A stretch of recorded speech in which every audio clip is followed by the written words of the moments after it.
ሰላም ዛሬ ስለዚህ ስለ መካከለኛው ምስራቅ ላይ ባለው ማለትም አሜሪካና እስራኤል ከኢራን ጋር በሚያደርጉት ጦርነት ላይ ሀሳብ ለመስጠት ተመልሼ መጥቻለሁ እና እንግዲህ እስቲ ይሄ በዚህ በኤግል ሂልስ ወደ ስታዲየም አካባቢ ካለው መንገድ ጀምረን እየተጓዝን በሀሳብ ማለት ነው አንዳንድ ሀሳቦችን ለመስጠት ወደድኩኝ። እንግዲህ እንደሚታወቀው ይህ ጦርነት ከተጀመረ ከአንድ ወር በላይ አልፎታል እና አንድ ጊዜ ድርድሩ ሊያልቅ ነው ሲባል፣ አንዳንድ ጊዜ ደግሞ የበለጠ እየተፋፋመ እየሄደ እንጨርሳቸዋለን እንጨራረሳለን የሚለው ቃል ሁሉ እየጠናከረ እየመጣ ነው ያለው። እንግዲህ በዛሬው ዕለት ፕሬዚዳንት ትራምፕ ጠዋት ላይም ብለው ነበረ ኢራንን ከሁለት እስከ 3 ሳምንት ባሉት ጊዜ ውስጥ ወደ ስቶኔጅ እንቀይራታለን፣ ወደ ድንጋይ ዘመን እንቀይራታለን ብለው ተናግረዋል ማለት ነው በዛሬው ዕለት። ያ ማለት እንግዲህ አብዛኛው ምት ይጨምራል። የሚላከው ማለትም በአይሮፕላን የሚደረገው የቦምብ ፍንዳታ በኢራን ውስጥ ይጨምራል ማለት ነው። በተለይም በኤሌክትሪክ ማመንጫዎች፣ በነዳጅ ማውጫዎች እና ማሰራጫዎች ላይ ከፍተኛ እርምጃ እንደሚወሰድ ነው እየተነገረ ያለው እና ዛሬን ብለው ነበር። ወደ ማታ ላይ ደግሞ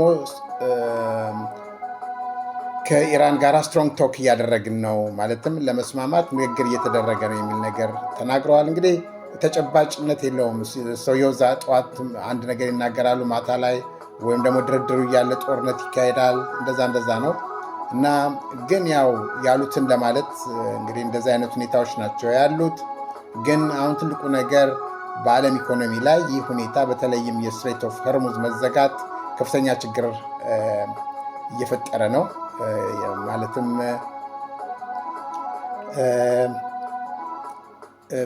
በዛ በኩል ነዳጅ ባለማለፉ በተለይ ነዳጅ ሀብት የሌላቸው ሀገሮች በከፍተኛ ችግር ውስጥ ይገኛሉ። አውሮፓ በከፍተኛ ችግር ላይ ነው ያለው።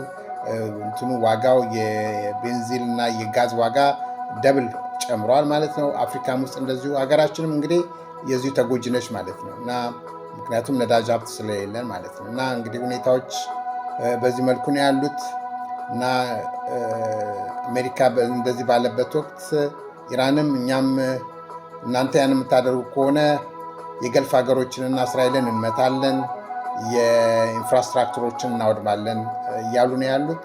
በቂ ሚሳይሎች አሉን እያሉ ነው ያሉት እና በተለይም ደግሞ በዚህ በገልፍ ሀገሮች ላይ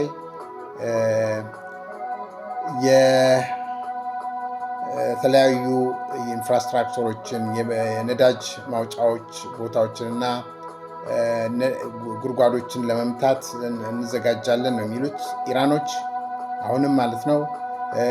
በተለይ ደግሞ ያው እንደሚታወቀው እነዚህ የገልፍ ሀገሮች እንደኛ ሀገር ወንዝ የላቸውም።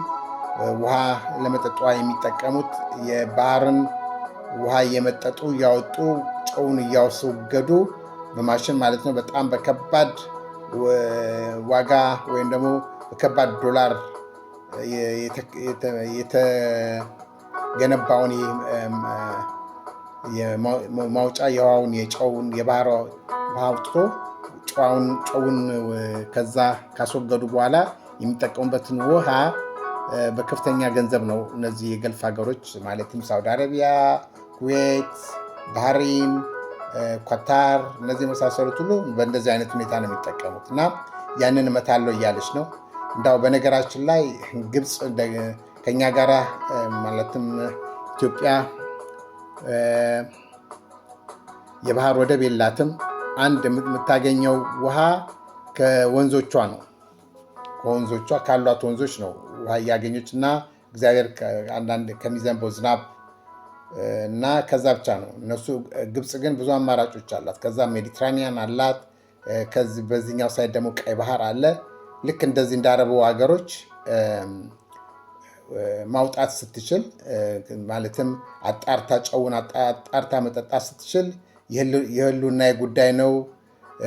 ቀይ ባህር አንዲትም ጠብታ መነካት የለባትም የሚለው ከባድ እውነቴ ነው ምን ያክል ግፈኛ ሀገር እንደሆነ ነው የሚያሳየው።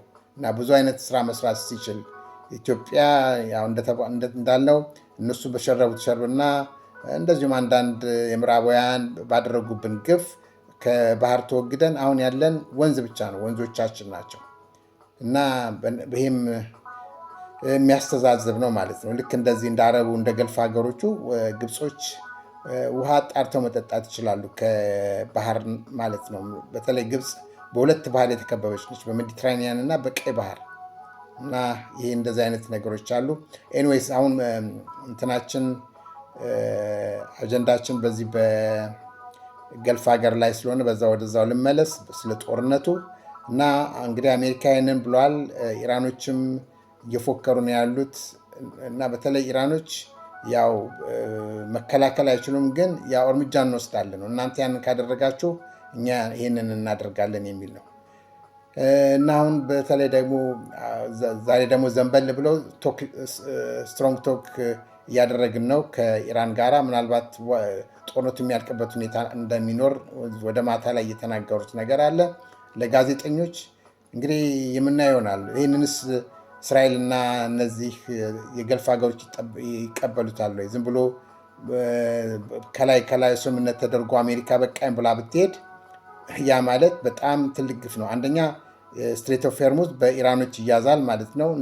ከዛ በኋላ ቀረጥ ማስከፈል ትጀምራለች፣ ልክ ስዊዝ ካናል ላይ ግብፅ እንደምታደርገው ማለት ነው። ኢራን ከዚህ በፊት የሁሉ መጠቀሚያ ነበረ። እነዚህ ገልፍ ሀገሮች አይከፍሉም ነበረ።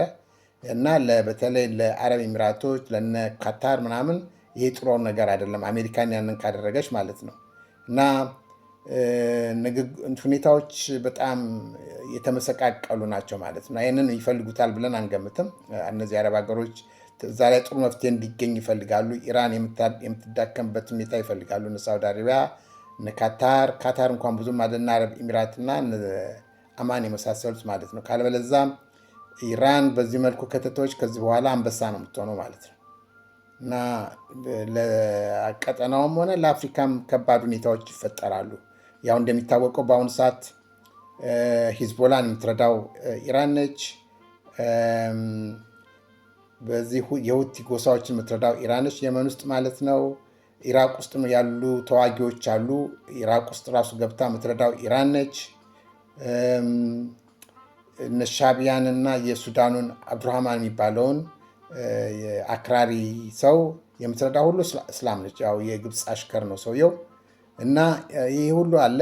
እና ይህ ነገር መፍትሄ ካላገኘ ኢቨን እንኳን ለአፍሪካም ቀንደም ለሀገራችንም ከባድ ችግር ነው የሚፈጥረው ማለት ነው። ኢራን በከፍተኛ በቢሊዮን የሚቆጠር ነው እያወጣች ያለችው ማለት ነው እነዚህ አሁን ለምትረዳቸው ሀገሮች። እና ይህ ሁኔታ እንደገና ከፈርጥማ ከመጣች በጣም ከባድ ነው የሚለው። ያው እንደሚታወቀው ኢራኖች ሺኢቶች ናቸው። ሺኢቶች ደግሞ ከሌላው እስልምና ማለት ከሱኒዎቹ ጋር የሚለያዩት እነሱ ገና የሚመጣ እንትን አለ፣ ፕሮፌት አለ፣ ነቢይ አለ። ያ ነቢያችን ከሱኒዎቹ የሚለያቸው ማለት ነው። ለሱ መንገድ መጥረግ አለብን። በሱ የማያምን ሁሉ በዚች ዓለም ላይ መኖር የለበትም ብለው ነው የሚያምኑት። እና ለማንም አይመለሱም፣ ለክርስቲያኑ አይመለሱም፣ ለማንም አይመለሱም ማለት ነው። ኢቨን እስከ መካ ድረስ ኢቨን ለእስላም ሱኒ ለሚከተሉ እስልምና ሃይማኖት ተከታዮችም አይመለሱም ማለት ነው። በእነሱ የሚያምኑትን ካልተቀበሉ እና ሁሉም እነሱ የሚሉትን መቀበል እንዳለበት አድርገው እና በጣም ከባድ ሁኔታዎች ናቸው የሚፈጠሩ። በጣም አክራሪዎች ናቸው። እስከ መካን ድረስ ሁሉ መጥተው ለመቆጣጠር ነው የሚፈልጉት እና ለሚመጣው መሪያቸው ለሚመጣው ነቢያቸው ቦታ ጠርገው ወይም ክፍት አድርገው መጠበቅ፣ በሌላ እምነት የሚያምኑን ሁሉ መጠራ ወይ ማመን አለበት፣ ካለበለዚያ ይጠረጋል ማለት ነው። እና ይህ ሁኔታ በጣም ከባድ ነው ለዓለም። እና እነዚህ አክራሪዎች በምን አይነት ሁኔታ መፍትሄ እንደሚያገኙ ወደፊት ምናየው ይሆናል። እና እንግዲህ ያው በሀገራችን ሁኔታ ስናየው ልክ እንደሌላው ዓለም ሁሉ ማለትም ነዳጅ እንደሌላቸው ሀገሮች ሁሉ ኢትዮጵያም በችግር ውስጥ ነው ያለችው። ስለዚህ ያው ማለትም የነዳጅ እጥረት አለ። ስለዚህ መፍትሄዎች እንግዲህ ያው ኮሪደር ልማቱ የብስክሌት መንገዶችን አድርጓል። ሰዎች በብዛት በብስክሌት መጠቀም የሚችሉበት ሁኔታ መፈጠር አለበት። ብዙ ብስክሌቶች በመግባት በተለይ ወጣቶች በዛ ሁኔታ በመጠቀም ወዲያን በየቦታው መመላለስ የሚችሉበት ሁኔታ አለ። እንደ ባጃጅ የመሰሉትን ወደ ኤሌክትሪክ በመቀየር የነዳጅ ያላቸውን ወደ ኤሌክትሪክ በመቀየር በብዛት ማሰማሪያት የሚቻልበት ሁኔታ ይኖራል። በዛ መልኩ ለጊዜው ያለው ሁኔታ መቅጨት ወይም ደግሞ መፍትሄ ማግኘት እንደሚቻል ገምታለሁ። ሌላው ደግሞ ያው እንግዲህ ያለን የቀላል ባቡር በአንድ ሳይድ ከዚህ ከአያት ወደ መርካቶ የሚሄደው እና ከቃሊቲ ወደ ፒያሳ የሚሄደው ነው። እንደዛ አይነት ነገር ነው ያለው እና ያንን ብቻ ነው ያለው እና ወደፊት ልክ ከዚህ ፊት እንዳሳየሁት ፕራግ ውስጥ ለምሳሌ ፕራግን ነው እኔ እንደ ትልቅ ምሳሌ ማያት። ፕራግ ውስጥ ከዳር እስከ ጫፍ በየሰፈሩ ነው ቀላል ባቡር ያለው ማለት ነው። አንዳንድ ቦታ ላይ መኪና የሚሄድበት ቀላል ባቡሩን በዛ ላይ የሚሄድበት ሁለቱም ማለት ነው እና በዛ መልኩ ትራንስፖርት የተሳለጠ ስለሆነ ቤንዚን ኖረ አልኖረ ብዙ አይቸገሩም ማለት ነው። ትራንስፖርት በቂ ነው ያላቸው፣ በየቤታቸው ድረስ ነው የሚያደርሳቸው የቀላል ባቡሩ። ፕራግን እንዳለ ዙሪያውን ማለት ነው ዙሪያውን ነው የሚያደርሱት እና ባስ ምናምን ይጠቀማሉ። በእርግጥ ባስና እንትን ግን አብዛኛውን የሚሸፍነው ይህ የቀላል ባቡር ነው በየቦታው እና ወደፊት ለሀገራችን የምመኘው እንደዚ አይነት ሁኔታዎች ቢፈጠሩ ሁኔታዎችን በተለይ ደግሞ ከነዳጅ አንደኛ ኢኮኖሚያችን ብዙ አይጎዳም። ለነዳጅ የምናወጣውን ለምሳሌ ለስንዴ የምናወጣውን እንደቀነስን ሁሉ የኤሌክትሪክ እና የቀላል ባቡሮችን በከፍተኛ ደረጃ በየቦታው በማስፋፋት ለነዳጅ የምናወጣውን ወጪ በከፍተኛ ደረጃ በተለይ ኢትዮጵያ በአብዛኛው ለነዳጅ እንደምታወጣ ይታመናል እና ያንን ሶሉሽን የምናገኝበት ሁኔታ ይፈጠራል ብዬ አስባለሁ። በተረፈ እንግዲህ ሁኔታዎች ይስተካከላሉ ብለን ገምታውን እንግዲህ አሁን ወደ ማታው ላይ ደግሞ ያው ስትሮንግ ቶክ እያደረግን ነው ከኢራን ጋር ብለዋል። ምናልባት የሚቀበሉበት ሁኔታ ይኖራል። ግን እንዳልኩት እስራኤሎች ሆኑ የገልፉ ሀገሮች ጥሩ ትክክለኛ መፍትሄ ካልተገኘ እንደዚሁ ላዩ ላይ የሚደረግ ስምምነት እንደሚጎዳቸው ነው እየተናገሩ ያሉት እና ሁኔታዎች በዚህ ሁኔታ ላይ ነው ያሉት። እንግዲህ ወደፊት የምናየው ይሆናል ምን አይነት በሚቀጥሉት ቀናቶች ውስጥ መፍትሄውን የምናይበት ሁኔታ ይኖራል ብዬ ገምታለሁኝ እና እንግዲህ ያው ለዛሬ ያሰናዳሁት ይህንን ነው።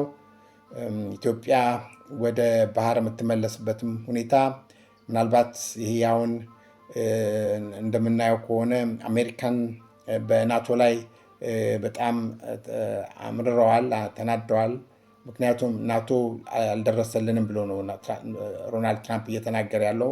ናቶ ማለት የአውሮፓ ህብረት ከአሜሪካ ጋር የፈጠሩት የጦር ጥምረት ነው እና በእኛ ሰዓት ላይ አልደረሱን። እኛ ግን በብዙ ሚሊያርድ እያወጣን ለእነሱ ስናደርግ እነሱ ግን ለእኛ አልደረሱልንም። ስለዚህ ከናቶ የሚወጡበት ሁኔታም ሊያመቻቹ ይችላል። ያ ከሆነ ደግሞ የዓለም የኃይል አሰላለፍ በፍጹም ሊቀየር ይችላል ብዬ ገምታለሁ። በተለይ ኢትዮጵያ ደግሞ ወደ ባህሩ የምትመለስበት ሁኔታ በዚህ በተለይ በሶማሌላንድ በኩልም ሆነ በተገኘው ሁኔታ የምትመለስበት ሁኔታ ይኖራል ብዬ ገምታለሁኝ። ምክንያቱም ዞሮ እውነት ያሸንፋል። የተገፋ ነው በብዙዎች ነው። በአውሮፓያኖች ተገፍተናል። በነ ግብፅና በቅርብ ካሉ ጠላቶቻችን በሱዳን ጭምር የተገፋች ሀገር ነች ኢትዮጵያ እና ያንም እንድንታጠር እየተደረገ ያለው ነገር መፍትሄ ያገኛል ብዬ ገምታለሁኝ እና እግዚአብሔር ከኢትዮጵያ ጋር ይሁን፣ ሀገራችንን ሰላም ያደርግልን። ስላዳመጣችሁኝ አመሰግናለሁ። ደህና ሁኑ።